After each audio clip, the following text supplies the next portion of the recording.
Hey guys, welcome to an Emerging Leaders tutorial on layout. I'm going to start off today by just reading a little quote from Adam Savage in one of his books. The guy from Mythbusters. I think he has some really interesting perspective on what our drawings mean and really what they're for. Do you have an idea in your head, one you're proud of and excited to build?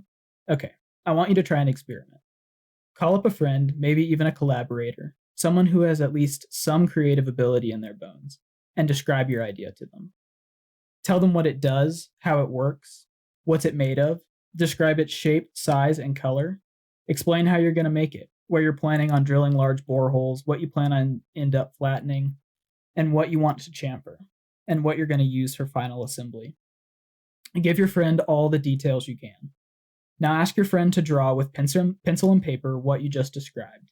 Give them all the time they need, answer any questions they might have, and in my experience, it won't matter.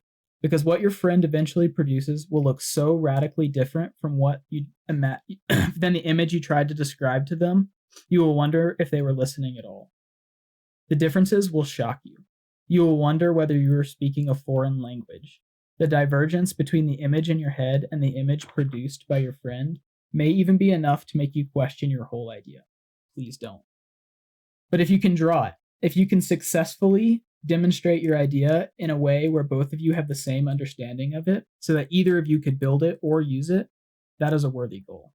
In my experience, the ability to take an idea from your own mind and transfer it to the mind of another person is intoxicating. It is the kind of creative empowerment that makes all your other crazy ideas feel maybe not so crazy. And the fact that you only need a pencil and a piece of paper to make it happen, that is the most empowering of all. So maybe that's taking layout a bit too seriously, but I think it's a really interesting perspective on what we're trying to achieve with our drawings and our layouts. We really want to convey our ideas, our products, our designs to people and how they work and what they're going to be made of. So you're not just drawing for the sake of drawing, you're drawing to communicate. And layout is at the core of that. So we'll jump real quickly into a little slideshow I put together on layout. So we're going to start off in some proportion systems. So proportion systems are kind of a basis of how we relate different images and different objects to each other based on their size. So the kind of the original proportion system is the golden section. This one was created by the ancient Greeks and is approximately 8:13 in its aspect ratio. And it can be used within a layout, but it's also seen a lot in nature and in plants. You can see it in some of the Greek buildings and how they proportioned their columns to their pediments and all sorts of things like that. It's really, really interesting. But over on the right, you can see kind of an example of how it could be used to size up different types of images in a layout. And there's all different types of proportion systems. We're going to talk about one more called the Lay modular system. So this was created by Le Corbusier, who's a really cool designer, and kind of developed this entire system based up on human measurements, which is really interesting. He used it in his architecture buildings as well as drawings and layout and all sorts of different things. So you can kind of see on the right how this system and these different proportions can be used to lay out your page, and just kind of give you a good idea of which drawings you may want to make big and how small should this other one be and stuff like that to help convey what's important on a page. The core to all of this is the grid system. So I love the grid system. It helps keep everything nice and aligned, nice and clean. It helps guide the reader through a page really nicely. And it's broken down into lots of different types of components. So we're going to talk about that. So the first one's going to be your margin. I like to set up my margin nice and early when I'm setting up a page. So if you guys are transferring to vellum or just starting on your final drafts, one thing that you can do is go ahead and start with a nice even margin and make sure that everything sets in the middle of that. And that'll make your layout just nice and easy on the eyes and easy to read through. Some other ones are going to be modules and spatial zones. So the way the grid is broken up, it creates these little blocks, and you can combine those blocks into bigger zones called spatial zones, and that'll help keep everything really aligned, and it just makes it really nice to read through the page. Same kind of idea with columns. A lot of times this is used with text on a page, but it can help keep things nice and easy to read down the page. A couple other things. The gutter is going to be the space in between your modules. So these will make up kind of these almost like margins in the middle of your page. And it, again, helps break things up, helps things not feel too crowded. And it just makes it really easy to read through your page. The last one on this slide, the full bleed, is a really interesting one. And so that's where you take your margin and you break out of it. And so what that can do is you can take a component that you have, and by breaking out of the margin, it draws the reader to that section. So if you have a really important or compelling view of your product or design, that can be a good way to emphasize it. So we're going to jump into some compositional principles. And so you may kind of take what we learned in the grid and apply it to some of these compositional principles. So we'll just jump through those real quick.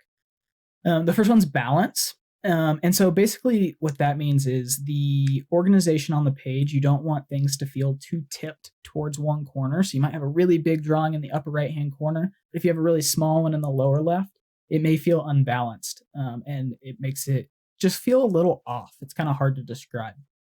So you just want to make sure you're dividing out those elements to make sure that they're laid out on the page in a nice balanced way. The next is movement.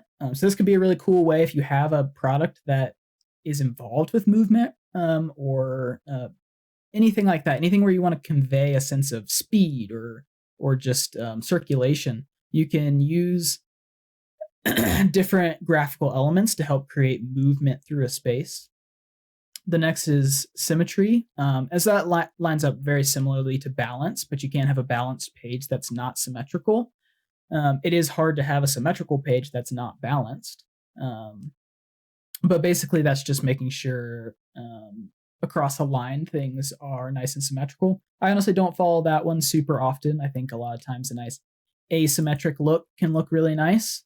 And so that's where you use that asymmetry, you use the kind of misproportioned element of it to draw a reader to a particular spot.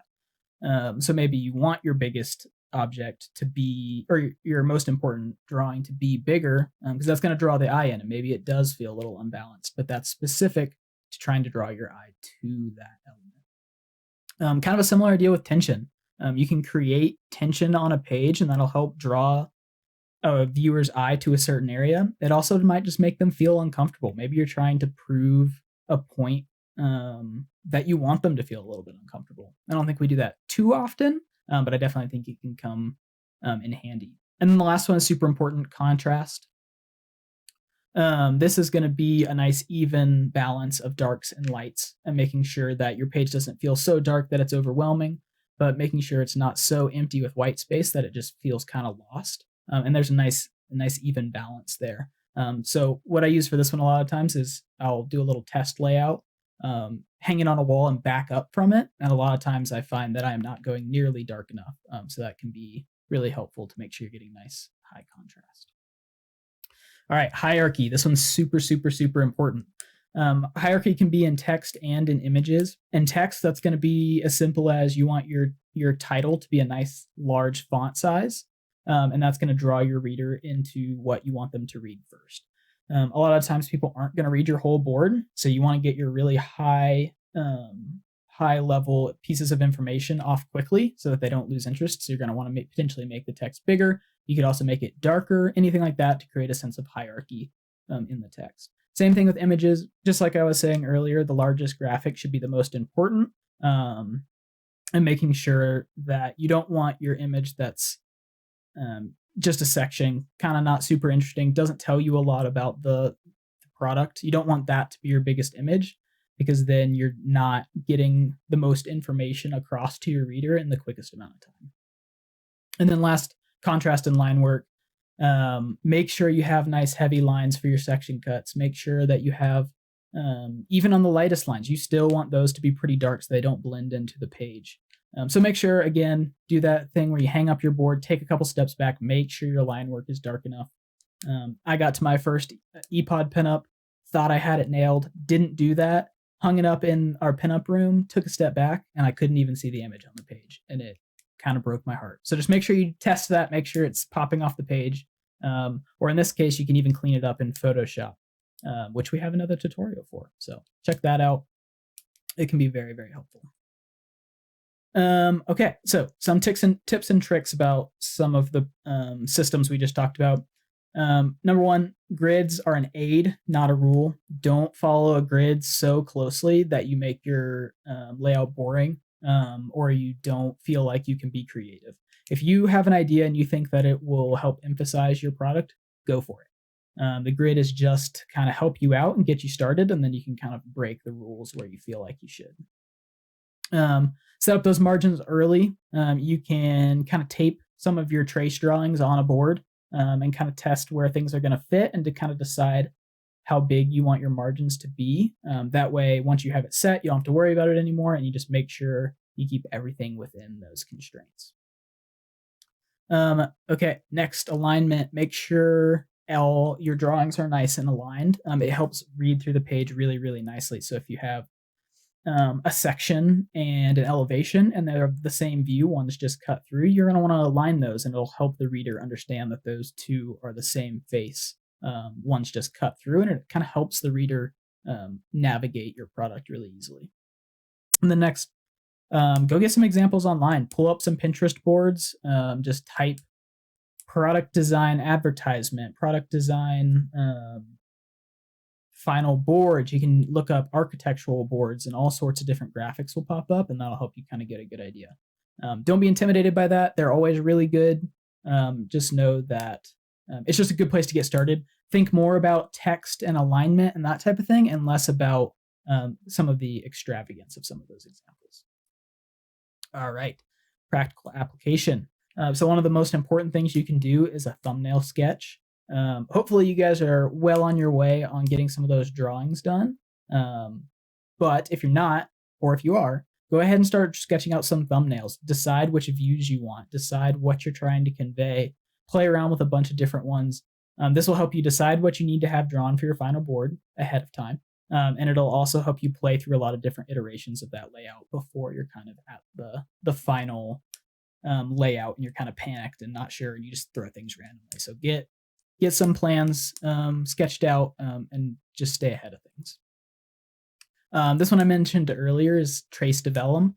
So lay out your pieces of trace, your drawings on the right dimensions of vellum first, and kind of play around with it. Move them around, see what you like, take some measurements of some margins, take some measurements of the gutters in between your objects, and just find what you think looks nice. And this can go right in hand with the thumbnail. But that can be a really nice way to get really clean layout. And you have your actual image on there too. You're not playing around with little thumbnail sketches. And then the last one, text as an object. So this is really important. Don't treat your text secondhand. It's just as important as your images. Well, mostly as important as your images. And you want to make sure you're showing that within your layout. So don't fit text into space that's empty. Make sure it has its own place to sit and stand so that people can read through it and not feel overwhelmed or crowded with how you've kind of shoved it into the empty space. Set aside space for your text. Make it a part of the layout and not an afterthought. All right, couple notes on scale, because this can be a little bit tricky. There's two types of scales, annotated and graphic. So an annotated scale is going to be 1/16 inch is equal to 1 foot. Whereas a graphic is going to show 1/16 inch, and then it's going to show how long that is and show 1 inch. And so what the graphic scale does that the annotated scale doesn't is if later, if this is reproduced, when it's reprinted, the graphic scale will scale with the rest of the drawing. And so even if it's no longer 1/16 inch, they can still take a ruler and measure out what that scale is and move it around and measure things. So it can be really helpful for when you're doing printed stuff.